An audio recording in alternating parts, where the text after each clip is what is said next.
Olá, meu nome é Wagner Meira Júnior e sou professor titular de Ciência da Computação da Universidade Federal de Minas Gerais.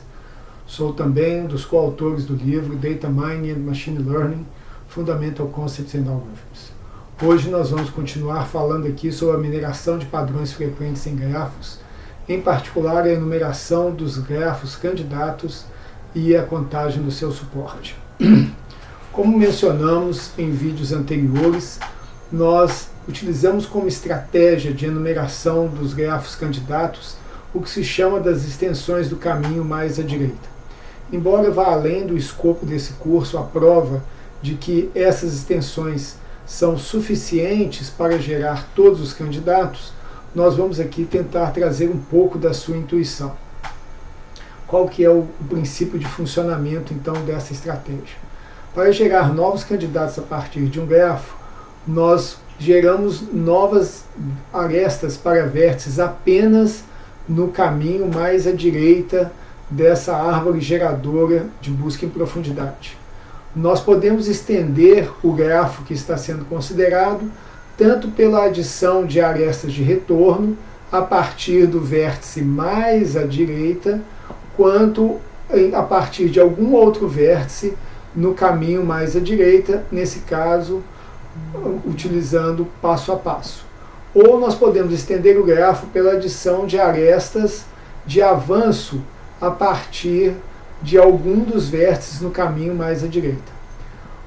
A extensão de retorno não adiciona um novo vértice, enquanto a extensão de avanço adiciona um novo vértice.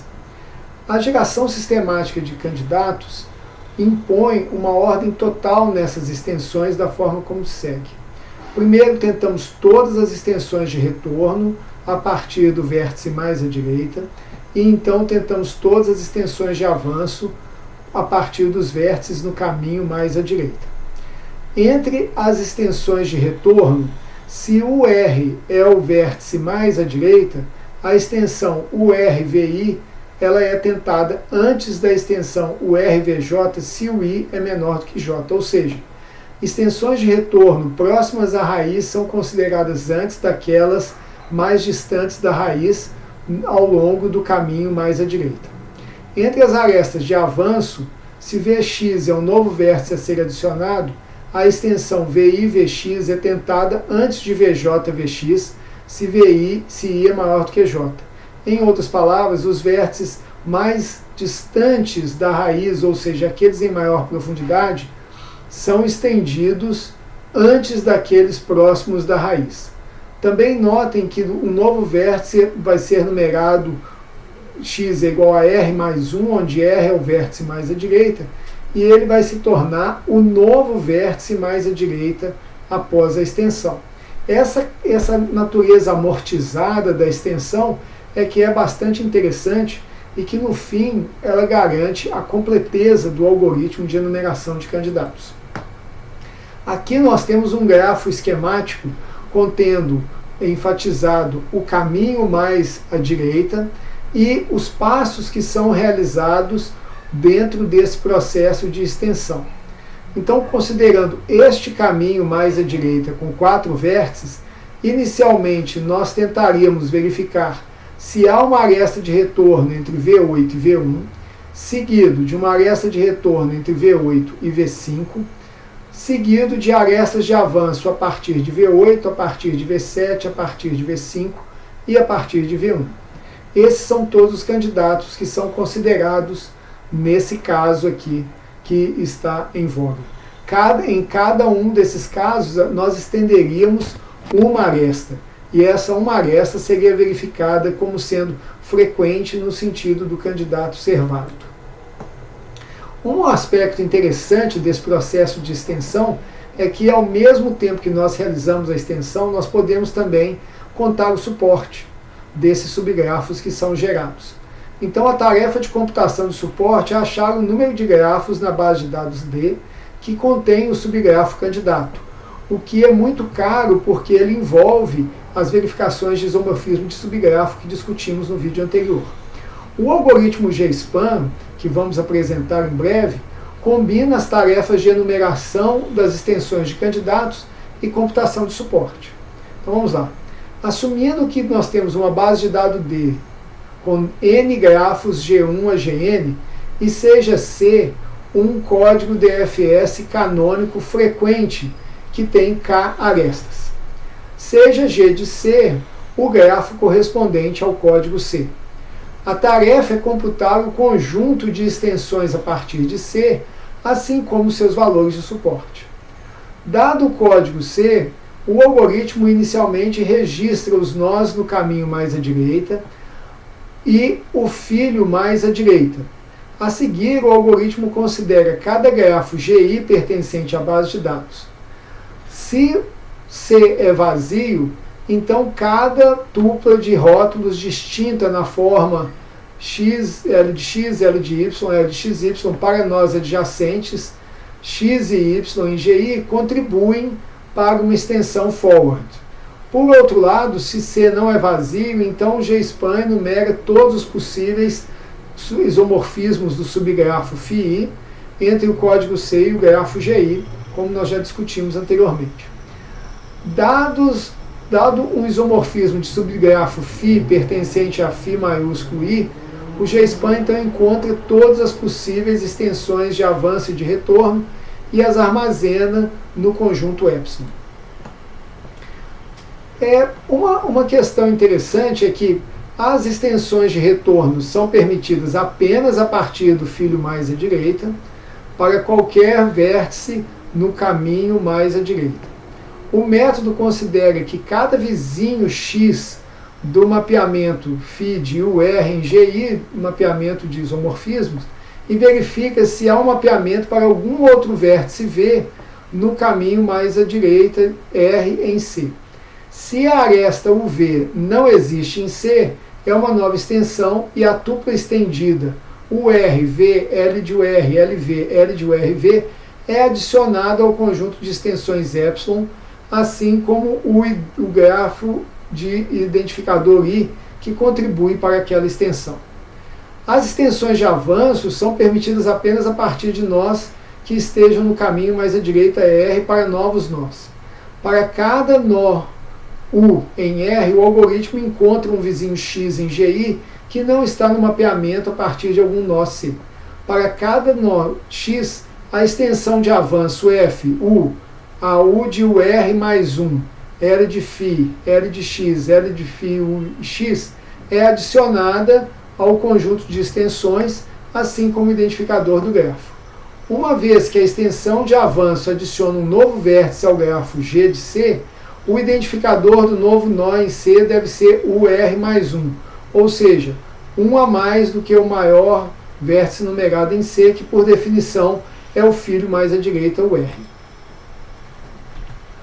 Temos aqui então o algoritmo, tá? Que ele inicia pelo caminho dos nós mais à direita em C e identifica quem é o filho mais à direita e o conjunto de extensões é inicializado como vazio. Para cada grafo, nós verificamos que se o C, que é o grafo sendo avaliado, for vazio, nós vamos acrescentar para cada aresta de GI, nós vamos acrescentar uma tupla 0, 1, L de X, L de Y, L de XY, a F juntamente com o identificador do grafo I. Isso vai garantir que nós tenhamos todas as sementes necessárias para serem eventualmente estendidas aqui. Se não, nós já temos um subgrafo com uma ou mais arestas e vamos verificar os isomorfismos desse subgrafo em relação a GI. Para cada isomorfismo, nós verificamos arestas de avanço e arestas de retorno, né? Arestas de retorno primeiro, arestas de avanço no segundo caso.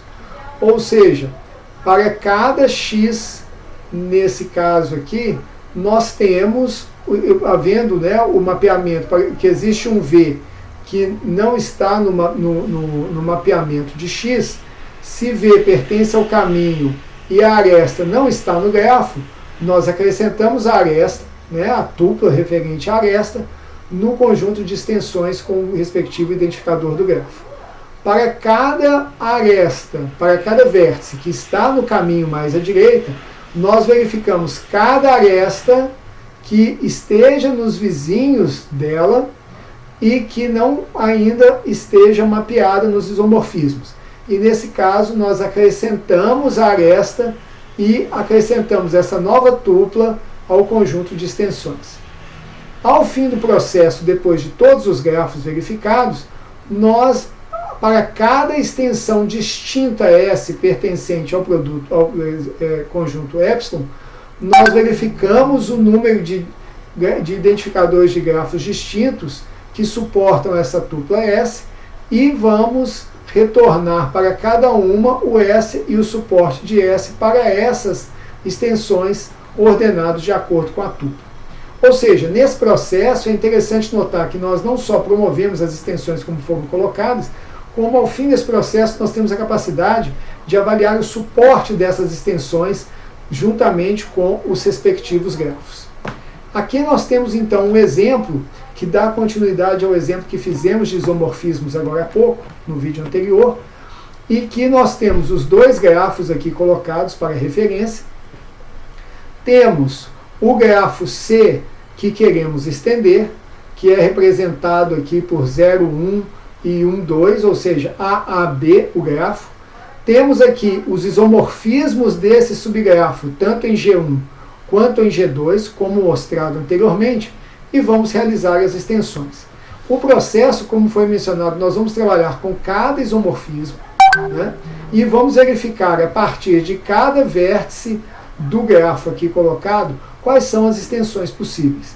Então, por exemplo, considerando o isomorfismo φ1, 10, 30 e 20, que é 10, 30 e 20, quais arestas nós podemos adicionar? Nós podemos adicionar duas arestas.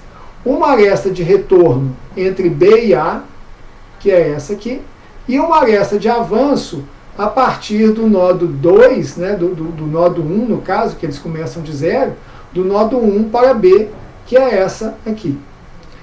Olhando o φ2, ou seja, que é 10, 30 e 40, 10, 30 e 40, nós podemos adicionar também duas arestas. Uma a partir do 10, que é o B, né? E outra a partir, que é uma aresta de retorno, e as duas arestas aqui na verdade são de retorno, e outra a partir do 30 também no B.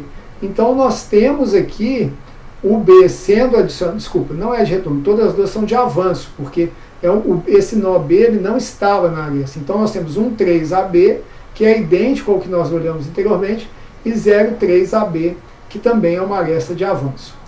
Por fim, para a gente completar e não nos estendermos mais nesse processo, quando nós olhamos o terceiro mapeamento, 30, 10 e 20, nós temos então 30, 10 e 20. As arestas que nós temos é entre 30 e 20 e entre 30 e 40. Onde nós temos aqui uma aresta de retorno 2, 0, ou seja, entre o B e o A, né, que é 2, 0, BA, e a aresta a partir do 0 aqui, que é esse A, que vai de A para B, 0,3AB. O caso do grafo 2 ele é idêntico, mas tem um detalhe aqui que é interessante. Notem que o grafo 2 ele tem uma diferença topológica em relação ao grafo 1, que é representada pela aresta entre os dois Bs aqui. Essa aresta ela vai aparecer como aresta de avanço aqui, ó, entre 2, 3BB e 2, 3BB aqui. E no mais, a gente percebe que as várias extensões, elas também já tinham aparecido no G1, por um motivo que os grafos são muito parecidos. O resultado disso é que ao fim desse processo das extensões, nós podemos contar por extensão se elas, enquanto os grafos elas ocorrem. Então nós vemos, por exemplo, que 2,0BA ocorre em ambos, ok? Tem que ocorrer em pelo menos um isomorfismo, não precisa ocorrer em todos os isomorfismos. Então 2,0BA ocorre até mais de uma vez. 2,3BB só ocorre no segundo. Então, nesse caso, ele é um caso que ele vai ter suporte 1 apenas. 1,3AB ocorre em ambos, né? 1,3AB aqui e aqui. E 0,3AB também ocorre em ambos. Aqui ocorre 2 vezes e ocorre aqui só apenas em um isomorfismo aqui de G2. Qual que é o resultado então? Que nós temos aquelas extensões que são frequentes e, portanto, o grafo é enriquecido, aumentado aqui do G de C com essas extensões também o será.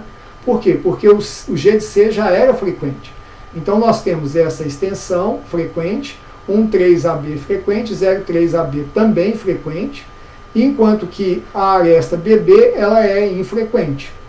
Nesse caso, na sequência, como nós vamos ver, nós vamos verificar se há isomorfismos que vão, a partir dessas extensões, determinar grafos canônicos. Bom, com isso nós concluímos esse processo da mineração de grafos frequentes do algoritmo GSPAN, que vai ser mostrado no próximo vídeo, falando não apenas como são gerados os candidatos, mas também como suporte deles